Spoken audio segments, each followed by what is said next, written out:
estatais, e eu sei que você tem uma liberdade na mão para construir seu plano. Ninguém está te mandando, não. Você está colocando a sua alma e o seu conhecimento nesse plano econômico. O Jair evolui com uma velocidade muito maior que os economistas brasileiros evoluíram e que os presidentes passados evoluíram. Uau!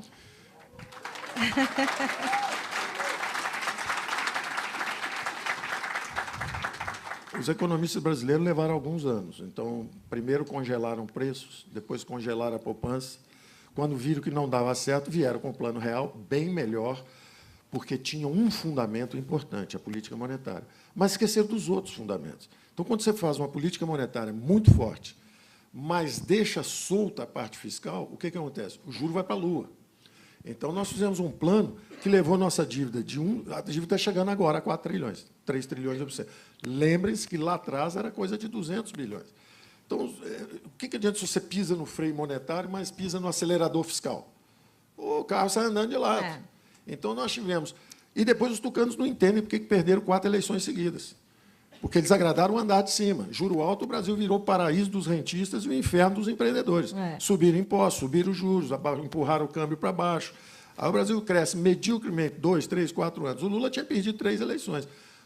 Com o tucano, você acaba elegendo. Na quarta, você acaba elegendo o Lula. E aí, quando o Lula entra, descobre que, em vez de pagar 300, 400 bilhões de juros por ano aqui na Faria Lima, pega só 10 milhões e joga no Bolsa Família. O Lula incluiu o pobre no orçamento público e, merecidamente, ganhou algumas eleições. Se perdeu também pela mesma razão. A mesma razão. E é interessante isso, como é um inglês, Lord Acton, todo poder corrompe. O poder absoluto corrompe absolutamente. Então, uma coisa são os militares anti-ameaça, de esquerda, etc., fazem a intervenção, derrubam a inflação, e aí começam a estatizar. E a estatização vai subindo. A infraestrutura está lá, foi feita. Telebrás, Eletrobras, Siderbras, Portobras, Nuclebras, está lá, enorme. Ora, a democracia, isso é uma chuteira 44 de um jogador de futebol, de um back do Corinthians. Aí entra a democracia, com as suas singelas aspirações. Educação, saúde, segurança. É um sapatinho de bailarina, 36. Você está com a chuteira 44. O que é um bom governo? O governo que faz a reforma do Estado. Ele fala o seguinte, missão cumprida na infraestrutura, a base está no país, o que eu faço agora? Vamos privatizar. Chama o setor privado. Quem é que vai gastar agora com a Eletrobras? A Eletrobras está quebrada.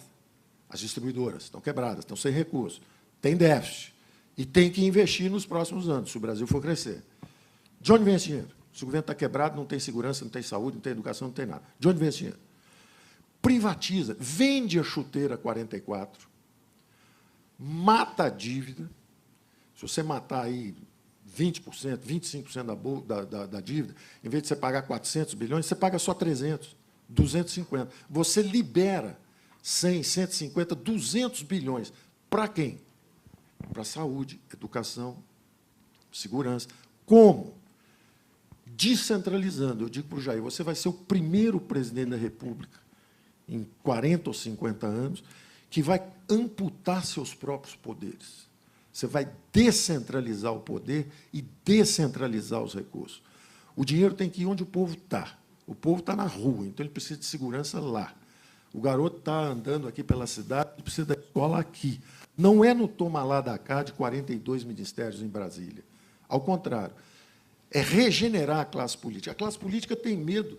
O Jair é um capitão, é militar, ele vai fazer a democracia regredir. Ao contrário.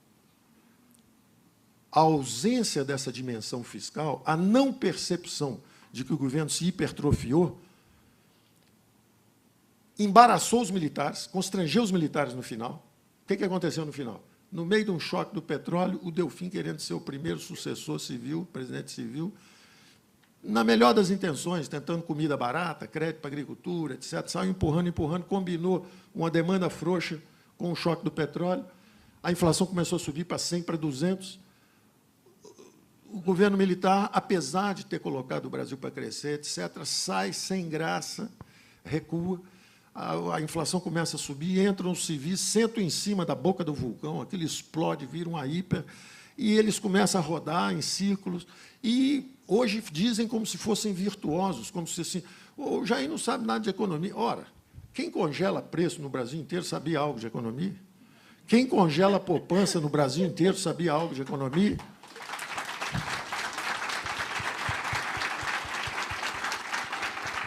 Quem bota Melhor não saber juros, assim, né? Quem bota a taxa de juros a 70% ao ano, no ano seguinte 60%, no ano seguinte 50%, passamos uma década com juros astronômicos, aí isso faz o câmbio afundar, então você desindustrializa o país e se endivida em bola de neve, aí queima 50 bilhões de dólares, aprova uma emenda da reeleição de forma suspeita, um erro fatal. Quando você aprova uma reeleição, olha o desastre que virou. Quer dizer, o Tucano aprova uma reeleição, depois perde 4 seguidas. Ganha uma e perde 4. Fizeram uma conta. Destruiu o seu próprio partido. Acabou, dissipou. Cadê o PSDB hoje? Todo mundo escondido. Então, ficou um negócio terrível. E não tem erro novo que o PT tenha cometido, não. Ele só cometeu... Eu disse isso à presidente Dilma. Falei, olha, o seu erro foi cometer todos ao mesmo tempo, numa intensidade nunca vista.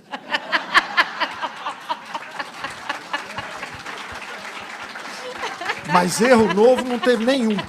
Nenhum. Congelar preço, já tinha. Mensalão, já teve um mensalinho. Qualquer um que você falar, já teve.